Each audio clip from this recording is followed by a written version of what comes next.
Fala galera, tudo tranquilo com vocês? Olha nós aqui mais uma vez para mais um toquezinho aqui do Germa em 3 minutos. Hoje nós vamos falar sobre poder global. O que é esse poder global, né?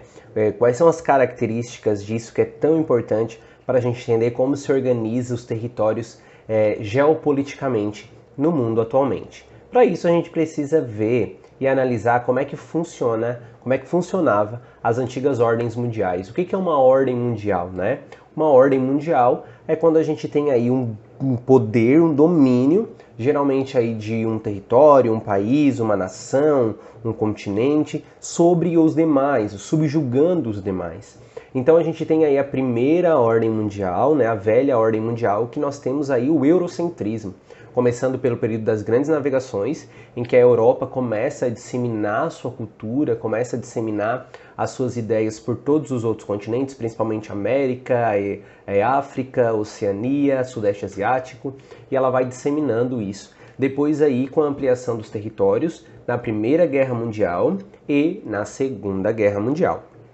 Terminando a Segunda Guerra Mundial, que é o fim da Primeira Ordem Mundial, a gente tem a Segunda Ordem Mundial, que é aí o início da Guerra Fria, quando a gente tem os vencedores aí da Segunda Guerra Mundial e o mundo é dividido em dois blocos econômicos, o capitalismo e o socialismo, duas formas de se fazer governo. O capitalismo na figura dos Estados Unidos e o socialismo na figura da União Soviética, né? Então aí o mundo bipolar, como foi chamado, ele dividiu o mundo em dois centros, em dois polos de poder, em dois polos de ideais, em que cada um pegava aí países que eram atrelados. Nesse momento a gente tem uma divisão regional que ficou muito conhecida, que é o primeiro mundo, os países atrelados ao capitalismo, os países de segundo mundo, os países associados ao socialismo, e os países de terceiro mundo, que eram países capitalistas, mas infelizmente eram pobres, né? Depois a gente tem aí hoje, logo após a queda do Muro de Berlim e o fim da União Soviética, a gente tem a permanência do capitalismo como um poder vigente no mundo, né? Então a gente tem aí o mundo multipolar. A gente aparece agora a União Europeia, os Estados Unidos como grande vencedor do mundo bipolar, né, da Guerra Fria. A gente tem aí a figura do Japão agora e a China também despontando aí com esses vários polos de poder aí, uma influência super regional. E daí surge agora também aqueles países que eram países de segundo mundo, que não encaixa mais. E países de terceiro mundo também não encaixa mais. Então a gente tem agora uma nova nomenclatura. A gente tem os países desenvolvidos e os países subdesenvolvidos. Quem são os países desenvolvidos? São países que têm um alto desenvolvimento econômico, uma alta qualidade de vida, industrialização avançada, ela é exportadora de alta tecnologia, né? A gente tem figuras principais, Estados Unidos, Europa Ocidental, Japão, Austrália, entre outros. E temos os países em desenvolvimento agora, né? Que são aqueles países que estão sempre crescendo. Países com elevada desigualdade social, dependência econômica e tecnológica, ela tem uma baixa ou média qualidade de vida e ela é exportadora de matéria-prima. Dentro do grupo dos países em desenvolvimento, a gente tem um grupo de países chamados emergentes e dentro do grupo dos países emergentes a gente tem o BRICS, que é o Brasil, a Rússia, a Índia, a China e a África do Sul.